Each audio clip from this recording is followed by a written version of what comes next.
Yes, Roma wines taste better because only Roma selects from the world's greatest wine reserves for your pleasure. And now, Roma Wines, R-O-M-A. Roma Wines present Suspense. Tonight, Roma Wines bring you Miss Joan Bennett in Overture in 2 keys, a suspense play produced, edited, and directed for Roma Wines by William Spear. Suspense, radio's outstanding theater of thrills, is presented for your enjoyment by Roma Wines. That's R-O-M-A, Roma Wines, those better-tasting California wines enjoyed by more Americans than any other wine. For friendly entertaining, for delightful dining. Yes, right now, a glassful would be very pleasant, as Roma Wines bring you Joan Bennett in a remarkable tale of Suspense.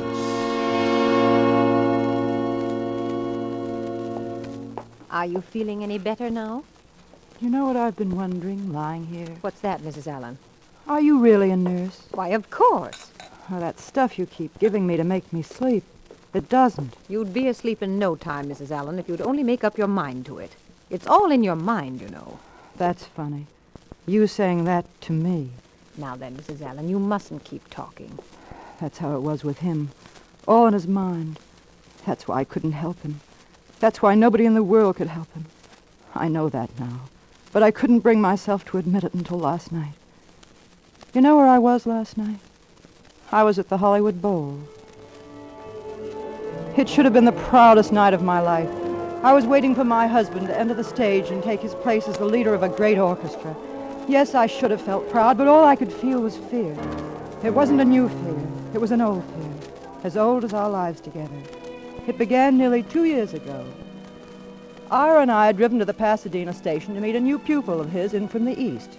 I didn't have any reason to believe that this new arrival would be any different from the dozens of others who come every year to live with us and study music with my husband.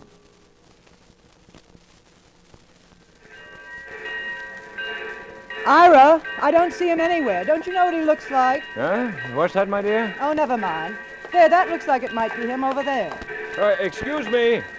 Are you looking for Professor Whitmer? Oh, Professor Whitmer. Yeah, I'm Mark Allen. You'll have to talk to my wife. I can't hear you just now. Glad to know you, Mrs. Whitmer. How do you do? You know those streamlined hearing devices you see advertised in the papers all the time, Mr. Allen? I have one, but like an idiot, I left it at home. Well, that's something Beethoven would have liked to have been able to say, Professor. Yes. But you know, Mr. Allen, I think he'd rather have put up with being plain deaf. Excuse me, sir, but what about your bag, sir? We have our car with us, Mr. Allen. Right, just take him to the car, will you? Will you look after Yes, Mr. sir. Allen's bags, my dear? I just did. It's the one right here. Just put the bags in the back. Yes, ma'am, yes, ma'am. Here you are. Oh, thank you, sir, thank you. I guess we can all ride in the front, can't we? After you, Mrs. Whitmer. See, Mr. Allen, my wife takes care of everything. That's what poor old Beethoven needed. Good, dependable wife. Is this your first visit to California, Mr. Allen? That's right. Never been further west than Chicago before in my life. Well, you'll find the climate a nice change anyway. What about you, Mrs. Whitmer? You, native of California? Not exactly, but the professor and I have lived here ever since we were married. It's a great tragedy. A great conductor losing his hearing like that. It doesn't worry him so much, now that he has his own protégés. Must be hard on you, though, sometimes. Why should it be hard on me? Oh, I just thought it might be. That's all. By the way, what's your first name, Mrs. Whitmer? Why, Frenzy. You mind if I call you that? Sometimes? Why, of course not. You can call me anything you like, Mr. Allen. Ira, there's the bell. Huh? What's that, my dear? There's a train coming. Oh, yes.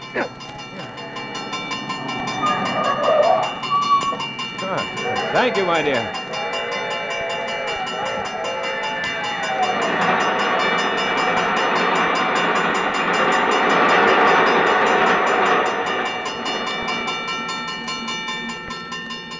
I hope I didn't give you a scare, Mr. Allen. I really shouldn't be driving without that fool device. My dear, would you like to drive? You drive. We're almost home now anyway. Is this where we live? Uh-huh. This is Brooksville.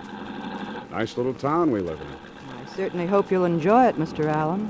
I'm sure I will, Francie.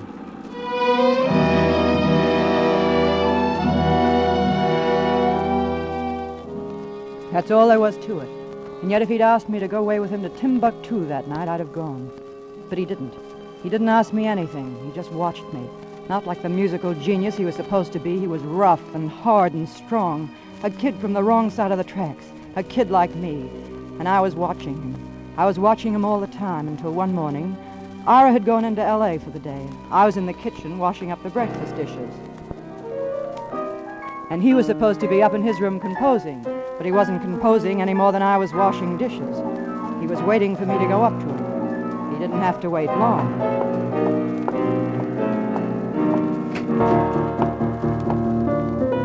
Oh, pardon me. Why, come on in, Mrs. Wood. I was looking for my husband. He, went to the concert at the Philharmonic. He did? Oh, I wanted him to do an errand for me. Well, that's too bad. Oh, well, it'll have to wait until next week now, I suppose. He, might remember and call you. He might. That's nice. What's it called? It's an overture. Overture in 2 keys. Oh. You asked me that before. At breakfast. Remember? Oh, yes, so I did. I'd forgotten. But look at me. Why, the professor would kill me if he caught me wasting your time like this. Maybe that's one reason you waited until he was out of the way. Well. You want to hear the other reason? It's been on your mind ever since that first day at the station. Only you figured you'd wait.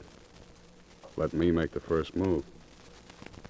It's the way a dame always figures. Until she meets the right guy. Meaning you? I don't mean Santa Claus. What does that make me?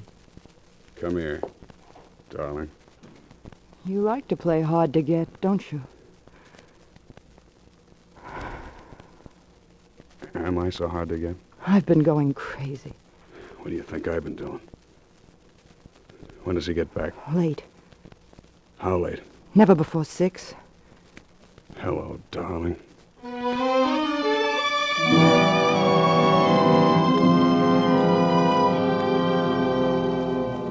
6 o'clock came too soon that night. It always came too soon. I think I dreaded that clock more than I dreaded Ira. We couldn't cheat on the clock.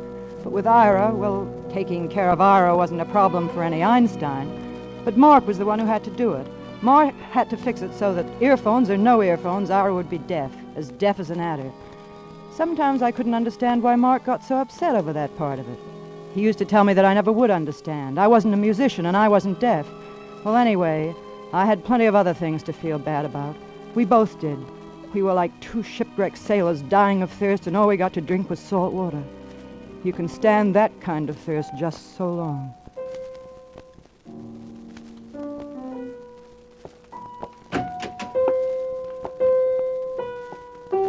Hello.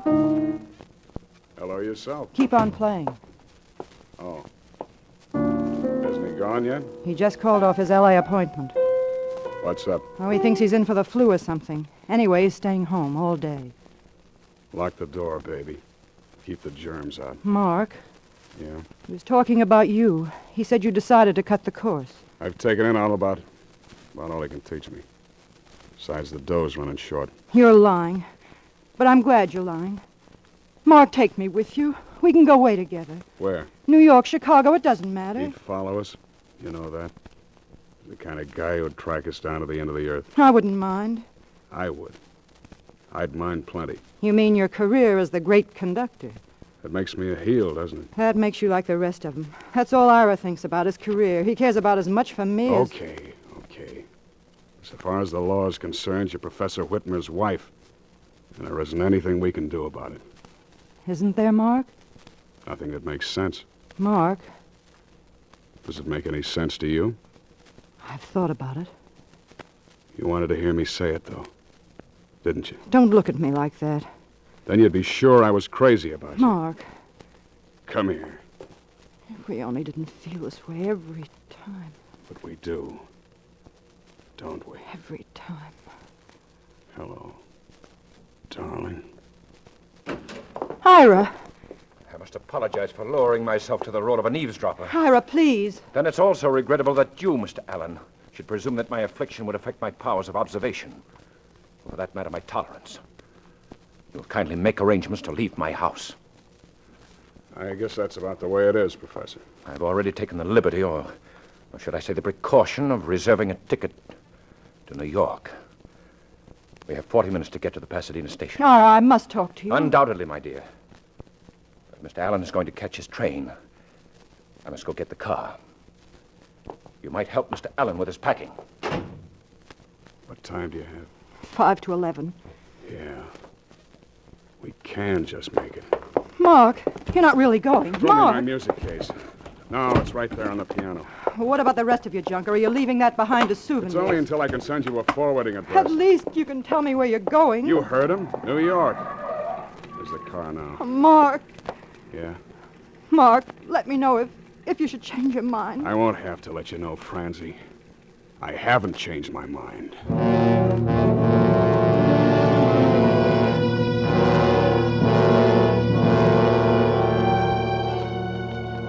After he left, I remember looking at the alarm clock beside his bed. It said 11 o'clock. Then I thought about what I'd be doing tomorrow at 11 o'clock, and the day after that, and the next week, and the next year. 11 o'clock for all the rest of my life would be the time he walked out of that door. I wanted to cry, but I couldn't. I just sat there listening to the clock. I must have sat there without moving for hours. Then I heard the bell. My first thought was it was Ira. Automatically, I got up and walked downstairs to answer it. Good day, ma'am. You Mrs. Whitmer? That's right. Lieutenant Scott, police headquarters. You know this gentleman here? Oh, yes. You must get ready for some bad news, Mrs. Whitmer. My husband? Yes, ma'am. There's been an accident. Lieutenant, I'm an old friend of the family. Maybe you better let me tell her. You'll have to give me some address then, Mr. Allen. Call me here. Pasadena 1213. It's only a matter of the next few days, you understand? I'll stay in town as long as you need me. Pasadena 1213. All right, Mr. Allen. Good day, Mrs. Whitmer. Goodbye. Goodbye, Lieutenant. Mark. Oh, Mark, I thought I was never going to see you again. Didn't you? I think I want to sit down a minute. Mark, tell me, what happened? Quickly. It was pretty terrible. I told him a couple of times to take it easy. We must have done 70 when we hit the main drag, and maybe that's why I didn't recognize where we were. Anyway, I wouldn't have known we were that close to the crossing until I heard the bell. He still had time. If he'd thrown on his brakes when I hollered at him, there would have been all the time in the world. Maybe he thought he could make it, or maybe he just didn't hear me. I don't know. I just don't know. It was too late to grab the wheel. It was too late to do anything. That was when I jumped. Mark. The next thing I knew, there were cops all over the place. There was a doc there, too. I'd been here hours ago if I hadn't had to convince him that I didn't need any ambulance. And Ira? And those cops, they asked more questions Mark. then. Huh? I asked you about Ira. Ira didn't need any ambulance either, Francie. He was dead.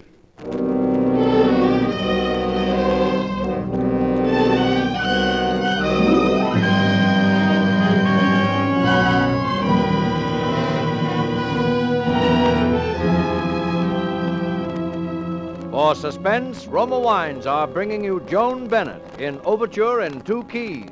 Roma Wines' presentation tonight in radio's outstanding theater of thrills, Suspense.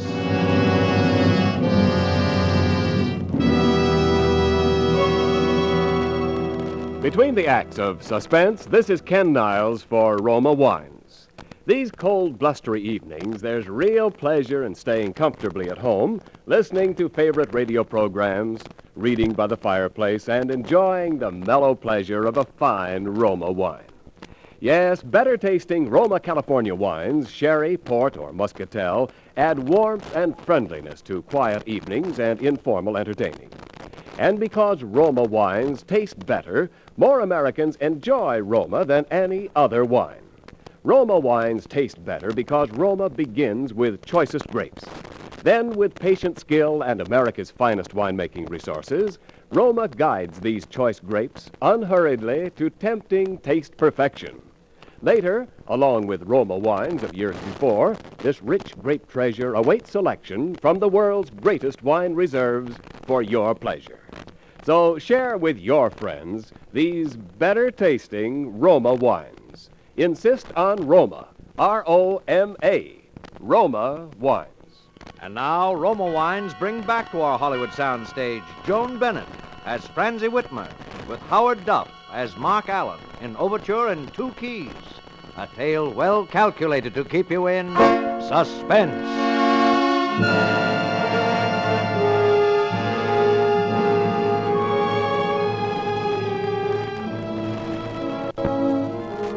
They held the inquest at the house. It took the coroner less than 3 minutes to return the verdict. Accidental death.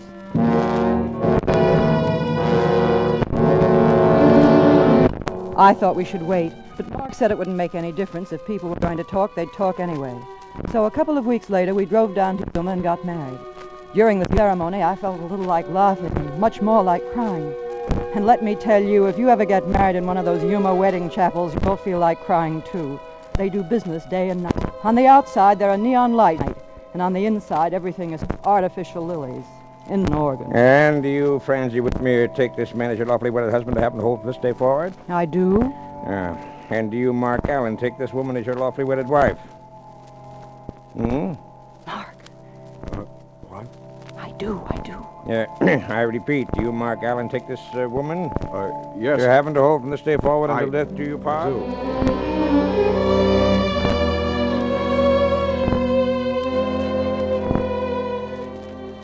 Poor Mark. I kidded him afterwards about fluffing his lines, and he acted very serious about the whole thing and tried to make out that he didn't hear that particular part. Well, I guess every man thinks that those words are written just to make him nervous, and every woman thinks they are written just for her. At least I know I did. At first we were as happy as any two people could possibly be. And then, it wasn't that anything changed, but I began to worry about Mark. It was as though he were expecting something. Sometimes when he thought I wasn't watching him, it almost seemed as though he were listening for something. A couple of nights ago, we had the party. It was kind of a send-off for Mark's debut at the Bowl, and it was a very Tony affair. All the long hair. You can just imagine my humiliation, Mr. Allen. Right in the middle of Mimi's death scene, too. And afterwards, he had the nerve to tell me there was nothing wrong with his voice. It was stage fright. Oh, I could have slaughtered that tenor. If you'll excuse me, Madam Tetra, I think my wife wants Hello there, darling. Frank, can't we get rid of these people? Eventually, I suppose. Here comes Donovan. Maybe he'll know how to cut it short. Well, it looks like a good party. You see, Mrs. Allen, you get an important manager, and all the important artists visit your home. Now can you get them all out of my home? Well, no, you can't disappoint your public, Mark. What about playing something to sort of wind up the evening, eh? How about the Overture? I know it won't sound on the piano, but after all, it is a Now, where is he going? You asked him to wind up the evening, didn't you? But how can I make an announcement if he doesn't tell me what he's going to play?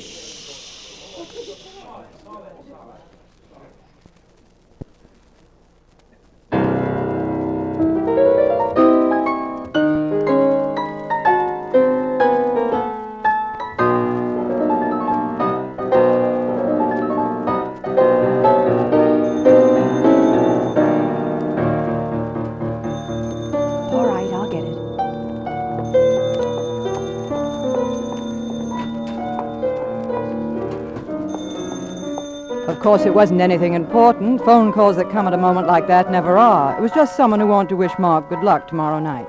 I said thanks and hung up. It wasn't until I was halfway back up the stairs that I knew something had gone wrong. Oh, my dear, you should have seen his face. It looked more like a stroke to me. What happened? There's nothing to be alarmed over, Mrs. Allen. Where's my husband? He's upstairs, resting. What's the matter with him? There's nothing at all, my dear. Really nothing at all. He was a little overtired, so he went upstairs. If you ask me, Mrs. Allen, it's a plain case of stage fright. Well, I was telling him only this... I didn't wait for the rest. When I found him, he was just lying there staring into the darkness.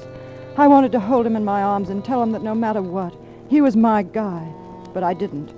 I didn't say a word, and neither did he.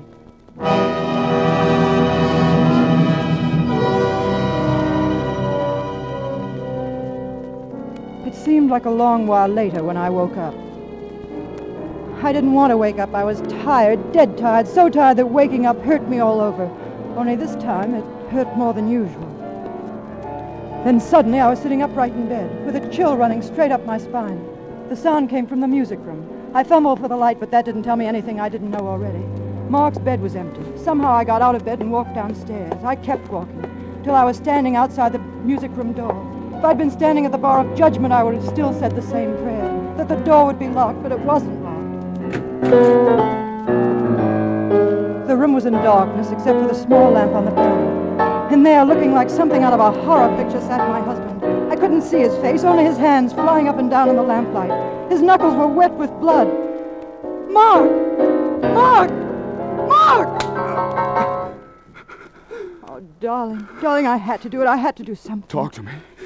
Keep on talking to me. What do you want me to say? Just keep talking. And hold my hand. Your hands, oh, darling, look at your hands. Mark, tell me what's wrong. I don't understand. Everything was fine until I left the room to answer the phone. Was it a phone bell? I didn't hear any phone. Mark. I wouldn't have even known you'd come upstairs if it hadn't been for your perfume. Even then, I didn't believe it. Then I came down here. I played like this. I couldn't hear. And I played louder. I still couldn't hear. I couldn't hear. I couldn't hear. Darling, don't. You're all right now. Mark, it's awfully late. What time is it? 4 o'clock in the morning. That's funny. You do it, too. What did I do? Listen to see if your watch is going. Must be a reflex action. Even he did it. Mark! It always reminded me of Nelson putting his telescope to his blind eye. I don't suppose you understand about that. Even if you'd loved him, you'd never have known what it meant for a musician. To be deaf. Mark, there's only one thing I know or care about. I don't care about anything else in this world. I just don't care. Fran? Yes? You know, don't you? Yes, Mark. You've always known, haven't you? Yes, I suppose I have. I'm sorry, Fran. For you. Oh, Mark, I told you I don't care. I don't care about anything but you. Has an awful sound. Murder.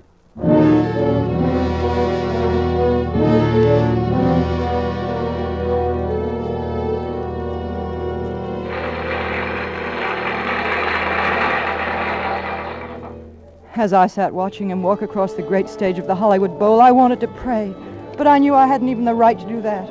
All I could do was think of what he must be thinking, how he must have timed it to the split second, how he must have snipped the wire on the earphone so Ira wouldn't notice it, how he must have felt when they were coming to the railroad crossing and he heard the warning bell and Ira couldn't. Ira couldn't hear anything. Mark had planned it that way. He had killed my husband because he couldn't hear a little bell.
Let me through, please. Please, I have to get through. I'm sorry, lady. Mr. Allen isn't receiving any visitors. I'm his wife. Oh, of course. This way, Miss Allen. Oh, thank heaven. Really, I must That's all right, Doctor. Mrs. Allen, the press are outside. You must talk to them. Mark. I heard the bell. Darling, it's all right. It's all right. I'm here with you. It's me, Francie. Didn't you hear it? It began to ring as I entered the stage. It was the bell.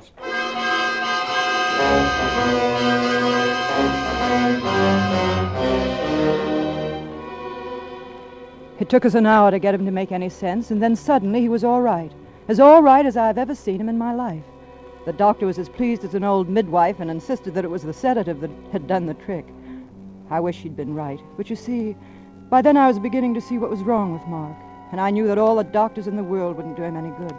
But I still dared to hope that somehow I could. All right, come on, let's go. Well, don't you want me to drive home? Oh, I'm okay now. Oh, Mark. Oh, you mustn't cry, baby. I'm okay now. Oh, that's why I can cry, you goof. Mark, Yeah? let's go away from here, right away, to Canada or someplace for a year longer if you want. Even if you don't even look at a note of music, it doesn't matter. You'll be right away from everything, and then it won't happen anymore. I know it. If you'll only get away, right away. Even from me, if that would help. Where shall we go? Florida? New York? Oh, darling. You know, it's about time you saw something else but palm trees. Let's make it New England. Up around Vermont or something. We'll have to get you a sleeping bag or you die of cold. I love you. Me too. Why don't you let me drive? You can't with one hand. I can, too. Mark, you know, I was wondering, can you get double sleeping bags in Vermont? Mark, you better slow down if you... Yeah, maybe Canada. Mark, we're coming to the They say crossing. it's There's a quiet train. up there. Mark! They say you can almost hear how quiet it is some places in the woods up there. Mark! Mark!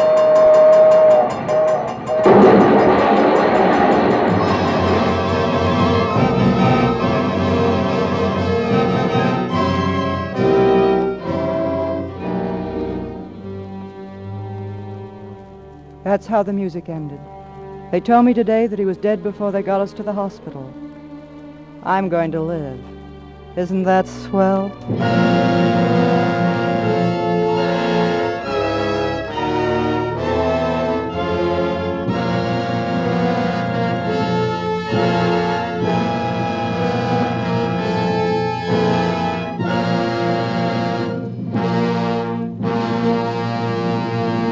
Suspense. Presented by Roma Wines, R-O-M-A, Roma, America's favorite wines. This is Ken Niles returning to our stage with a lovely star of tonight's suspense play, glamorous favorite of movie-going millions, but a newcomer to suspense fans, Miss Joan Bennett. Welcome to the Suspense family, Joan, and congratulations. Your performance was wonderful. Thank you, Ken, but I'd like to share some of the compliments with Howard Duff, who played the composer so wonderfully. And as a token of our appreciation, here's a gift basket of Roma wines from Roma, America's greatest vintner. Thank you, Ken, and thanks to Roma. Among the fine Roma wines in your gift basket, Joan, is Roma Muscatel, a wine to add warmth to your welcome when friends drop in. A delightful taste treat with desserts, too. Rich in the tempting fragrance and distinctive taste of the world-famous Muscat grape, better-tasting Roma Muscatel is a mellow, satisfying wine born in California, praised by Americans from coast to coast. Yes, Ken, Roma Muscatel certainly is delicious. And here's why, Joan. Roma Muscatel, like all Roma wines, begins with choicest grapes. Then Roma vintner skill and America's finest winemaking resources guide these luscious grapes unhurriedly to tempting taste perfection. Later, along with Roma wines of years before, this rich grape treasure awaits selection from the world's greatest wine reserves for your pleasure.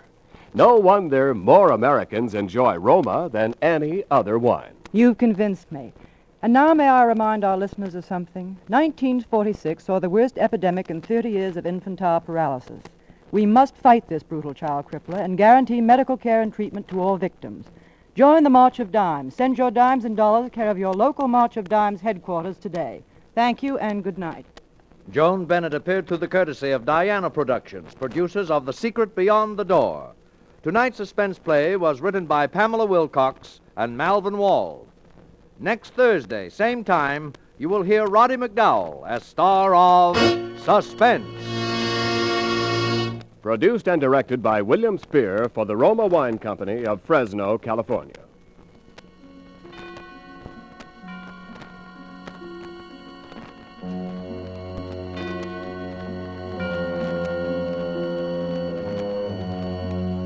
Stay tuned for the thrilling adventures of the FBI in peace and war, following immediately over most of these stations.